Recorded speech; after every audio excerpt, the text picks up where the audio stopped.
Bonjour à tous et bienvenue sur la chaîne YouTube de France Minéraux. Je suis ravie de vous retrouver aujourd'hui pour vous parler de la pierre de lave. La pierre de lave tient son nom tout simplement de sa formation lors du refroidissement du magma et donc qui ressort à la surface de la Terre et qui donne une pierre de lave, littéralement. Alors il n'y a pas réellement du coup de gisement de pierre de lave, mais on va en trouver tout simplement partout où il y a des volcans. En termes de couleur, on sera sur une pierre variant entre le brun, le gris et le noir. En termes d'astrologie, c'est une pierre qui correspondra à merveille avec les cancers et les vierges. En termes de chakra, nous serons sur une pierre associée au chakra racine, de par sa couleur évidemment, qui aidera donc à l'ancrage. Comme d'habitude, je tiens à vous rappeler que la lithothérapie ne remplace pas une expertise médicale et que si vous souffrez d'un quelconque problème de santé, nous vous encourageons vivement à consulter un médecin. Toutefois, la lithothérapie pourra vous servir de béquille tant sur le plan physique que psychique, spirituel ou encore émotionnel. Je me suis permise de régler un petit peu la caméra, il me semble que c'est quand même mieux comme ça, l'angle est un petit peu plus large. Alors en termes de vertus physiques, la pierre de lave est très souvent utilisée dans le cadre de soins du corps, notamment tout ce qui sera par exemple des massages avec des pierres chaudes, puisqu'en effet cette pierre a donc la capacité d'emmagasiner la chaleur et de la diffuser tout en douceur pendant une certaine durée. Cette chaleur pourra donc revitaliser les organes. Cela va également aider à apaiser les tensions nerveuses, mais également à détendre les muscles.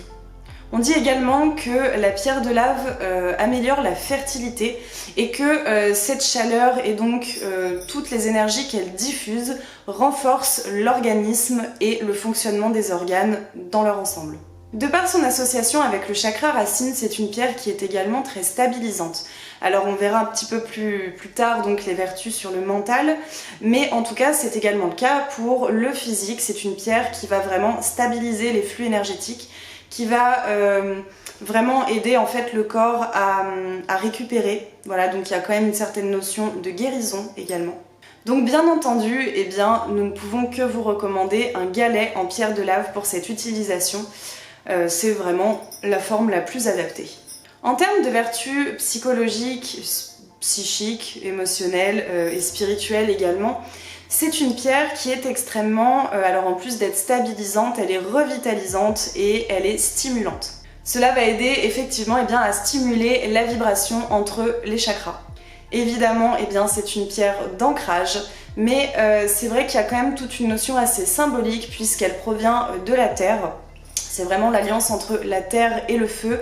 Et finalement, ces vertus sont assez bien représentées du coup par ces éléments, puisqu'elle va donc vous aider à vous ancrer, mais également elle va vous revitaliser, elle va vous donner de l'énergie, voilà, c'est vraiment ce côté stable et en même temps qui va donner quand même beaucoup d'énergie. Elle va donc aider à équilibrer l'esprit et à se débarrasser des croyances inutiles ou limitantes. Elle aidera également à appréhender le changement puisque vous irez beaucoup plus facilement vers l'inconnu et elle élimine donc les peurs.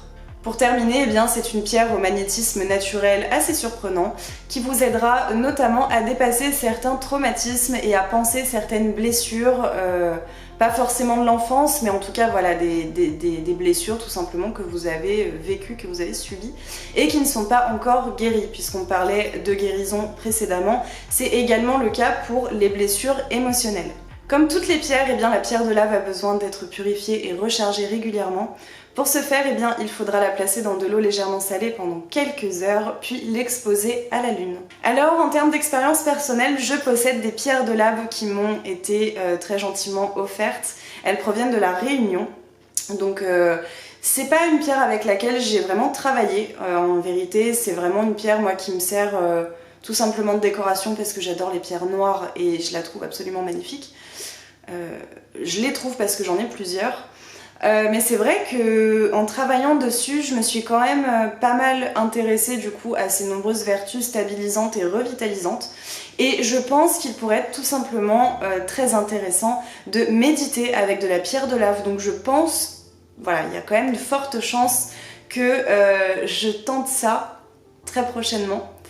Donc voilà, en ce qui me concerne, en tout cas, c'est le travail que j'aimerais effectuer avec la pierre de lave. J'espère que cette vidéo sur la pierre de lave vous aura plu. N'hésitez pas à vous abonner, à liker, à partager, mais aussi à commenter si vous possédez de la pierre de lave notamment. Je serais ravie d'avoir vos retours d'expérience. Également, si vous avez déjà médité avec de la pierre de lave, j'aimerais avoir un petit peu vos retours à ce sujet. En attendant, eh bien, je vous retrouve samedi pour vous parler de la pierre de sang et je vous souhaite donc une excellente fin de semaine et je vous dis à samedi.